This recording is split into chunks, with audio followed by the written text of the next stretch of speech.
Okay, we're now joined by a member of our championship for this, Corey Heim. Corey, outstanding run out there, very hard fought. I will open it up straight to questions. If you have a question for Corey, please raise your hand. We'll get you a mic, and we'll start up here to Bob. Bob Pockers, Fox Sports. Do you feel even without the penalty, would you have had anything for Ty if you were able to kind of race him neck and neck the entire way? Probably not. They were unbelievably lights out all race. From the get-go, I felt like we fired off pretty free in stage one, and we were able to reel him back in. He seemed to struggle in traffic a little bit.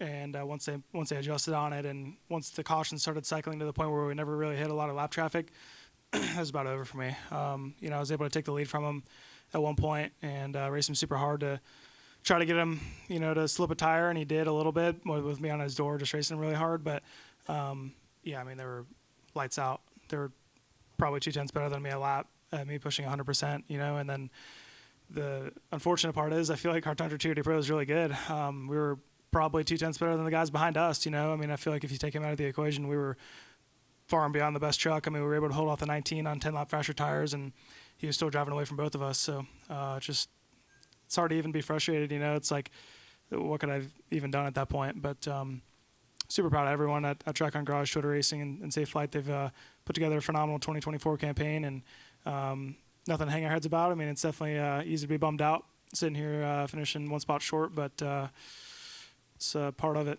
I guess, at the end of the day. Were you frustrated by the call, and were you kind of surprised that that call was made on you?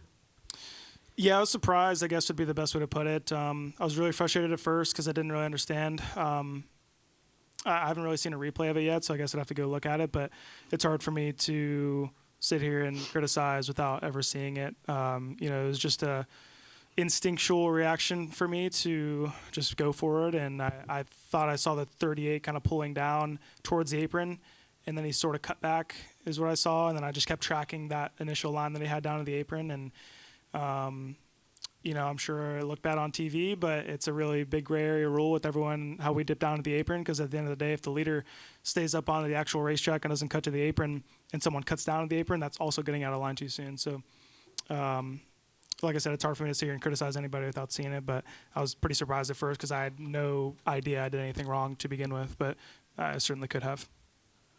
Holly? Hey, Corey. Holly Kane with the NASCAR Wire Service. I don't know that it's going to happen right now, but at some point, are you able to look at the season that you had and feel, this great sense of pride or achievement from that, I can sit here right now and think that, it's a 6-win season for us, and we've put together some really incredible races this year. And like I said, there's really nothing to hang our heads about, It's really unfortunate that we came up short, but looking back at the season, we've had our highs and had our lows, and I feel like 2023 we were always kind of in contention, but didn't maybe get the wins that we deserved at points. But here we blistered off some really good runs and had a shot, and to be a race car driver and have a shot at the championship's all you can really ask for at the end of the day, and we were just one spot short. We're now joined by Christian Eckes as well. Any more questions for Corey? We'll wrap here with Dustin with Corey. Dustin Majeski. Corey, coming back to the field, making big moves on the restarts, how much did you feel like you just abused your tires coming back through? Yeah, it's tough to tell. When I was racing the 98 straight up in the beginning of the race in the first two stages, he would just kick my butt in the first 20 laps of the run and then sort of fade. And then we never really got a long run from there. We got a somewhat long run to end the race. I want to say it was 30 laps or something like that. But that wasn't enough for him to fade. Once he hit traffic, that's when he really started to fade. So to answer your question, I don't really feel like I beat him up too bad. We only had one lap at a time before we got another caution, but it certainly is a possibility. But there's no tires that are going to allow me to compete with him tonight. He was lights out. Corey, congratulations on a great season, and enjoy your off season. Thank you for your time. Now joined also by Grant Enfinger. If you have a question for Christian or Grant, please raise your hand. We'll get you a mic. Go over here to the left to Steven.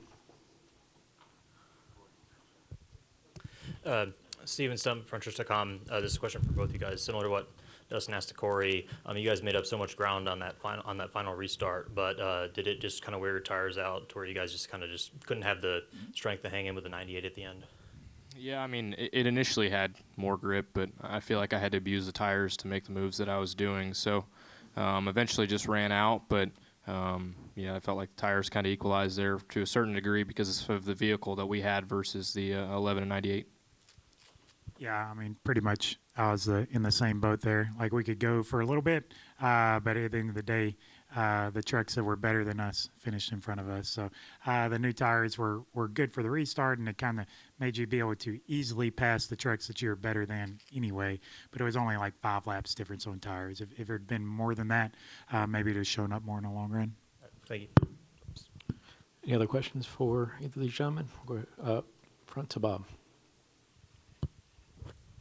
Bob Pockris, Fox Sports. Grant, I don't know if you could really tell, but having the number one pit stall and then moving the line, could you notice did you have any advantage at all in that pit stall now? Maybe a small advantage, but obviously, not as much as it was in years past. I heard a few people were, but I was having difficulty getting in and leaving our box just slicker than I remember here. But yeah, I still think pit stall 1 was an advantage, but we were twisting on jack bolts the whole time and really couldn't utilize our really, really good pit crew. So appreciate them all year long. Wish we could have taken more advantage of them tonight. Go over here to Matt. Matt Weaver, Sports Not. Just walked in late, so I don't know if this was addressed at all, but for Christian, is there any kind of trepidation or regret in the way that the race last week played out, given that you could have knocked out Ty? I mean, not really. We still lost the championship no matter what. The 11 beat us, so yeah, no regrets. Any final questions? Oh, we'll go here in the back. Noah Reed, KSAZ Fox 10. This one's for Grant. Obviously not the result you wanted today, but showing up strong, winning 2 of the last 4 races in the season. What does that say about this team and the confidence going into next season? Yeah, I think for sure we have confidence, and I feel like we've proven to not only maybe y'all and our competitors, but to ourselves that, we can do this. We can contend for wins and contend for championships. I'm really proud of kind of the growth we've had all year, the buying in from everybody we've had all year. We still have a long ways to go from organization to get it to kind of what me and Jeff and Sheldon all kind of envision, and Cody. But yeah, proud of how far we come. I feel like we earned our spot here, but at the end of the day, we just flat out didn't have the speed as especially the 11 and the 98. I think Christian could fire off a little bit better than us, and he would kind of fade a little bit. I couldn't go at all on a short run, I feel like, and at the end of the day, proud of the effort, but disappointed with today and just our performance. This is Custom Patch Hats, but what makes us custom? Well, that actually begins with you. We're just bringing your unique vision to life. No knockoffs, no lookalikes. Your design is one of a kind. We know hats, we know design, and we know quality. The proof? It's in our production. Hand-stitched with precision and care, with brands you know and trust. A one-of-a-kind patch deserves a one-of-a-kind treatment, all the way to your doorstep. It's how we keep it custom. Kevin Nix with Frontstretch.com. Come back soon for more great racing videos, and if you like us, don't forget to hit that subscribe button.